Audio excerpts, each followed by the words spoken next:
Every few years, the gardening world clings to a new miracle product. People rush out to buy bags of something that promises impossible results. Lately, biochar has taken that role.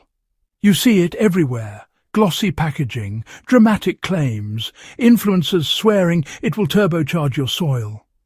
And yet, when most gardeners dump biochar straight into their beds, nothing happens. Some even see their plants suffer. So the question becomes unavoidable. Is biochar a scam?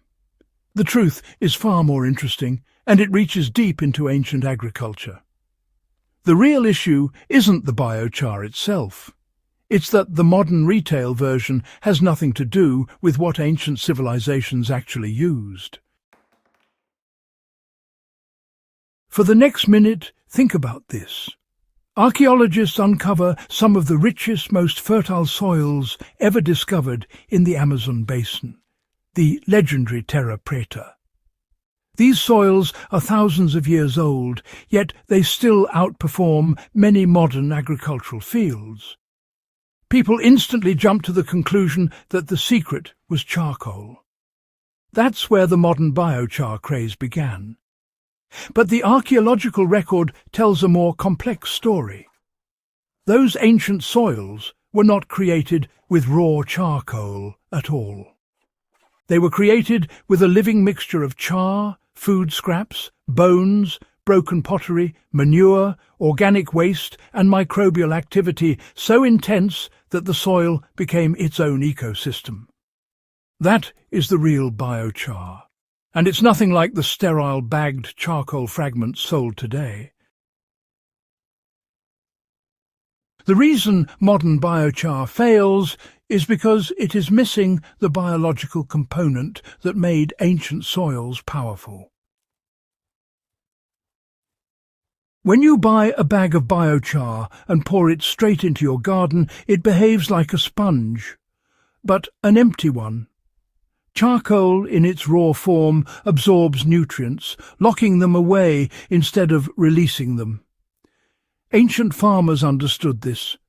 They never used raw char. They always activated it by saturating it with nutrients before adding it to the soil. This process, which we now call charging, took place naturally in their waste pits and middens. Their char was soaked in manure liquids, fermented plant scraps, bone broth residues and microbial slurries. By the time it reached the planting beds, it was alive with nutrients and ready to support the soil ecosystem. Modern gardeners skip that step, then wonder why their plants stall out. So, biochar's real strength isn't that it feeds plants directly, you know. It's actually that it stabilizes nutrients and microorganisms over decades. Terra preta soils remain fertile because the char holds moisture, houses beneficial microbes, and provides a physical lattice in which nutrients remain available instead of just washing away. Early agriculturists didn't expect instant results, not at all.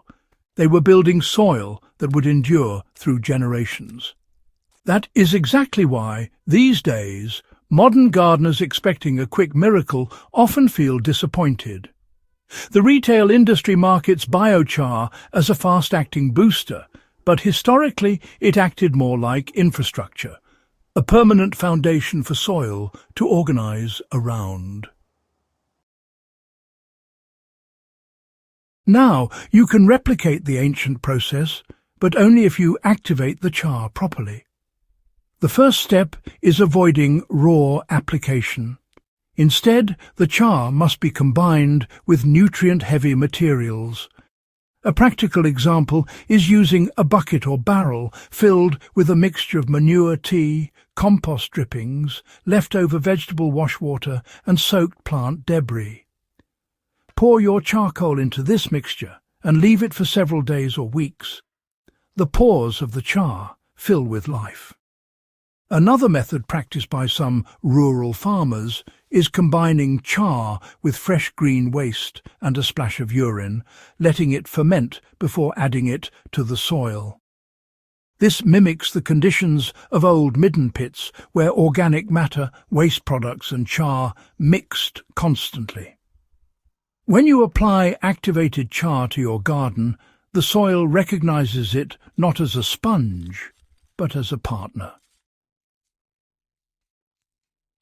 The long-term benefit becomes obvious when you integrate char into the soil rather than leaving it on the surface. Ancient terra preta wasn't created overnight. Layer by layer, waste and char were added over years. You can follow a modern version of that method in your own garden. Dig a shallow trench or pit, blend activated char with compost or aged manure, then bury it. The soil life takes over, pulling the mixture deeper as roots explore it. Gardens suffering from nutrient leaching benefit immensely from this method because the char prevents nutrients from being washed away. Sandy soils hold more moisture. Heavy clay soils break apart. Over time, each planting cycle improves the structure and biology of the ground. A gardener restoring depleted land can use a step-by-step cycle. Prepare small activated char batches, incorporate them into the soil gradually, and allow each season to build upon the previous one. This mirrors the archaeological evidence showing char concentrated in old settlement zones, the result of daily household waste accumulating gradually. The most important truth is that biochar alone does nothing without microbial life. This is the part garden experts rarely explain. Char without microbes is just blackened carbon. It doesn't grow plants. It doesn't generate fertility.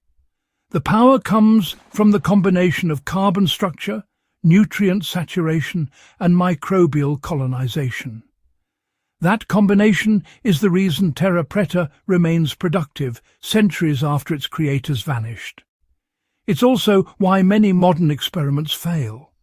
People focus on the material and ignore the biology.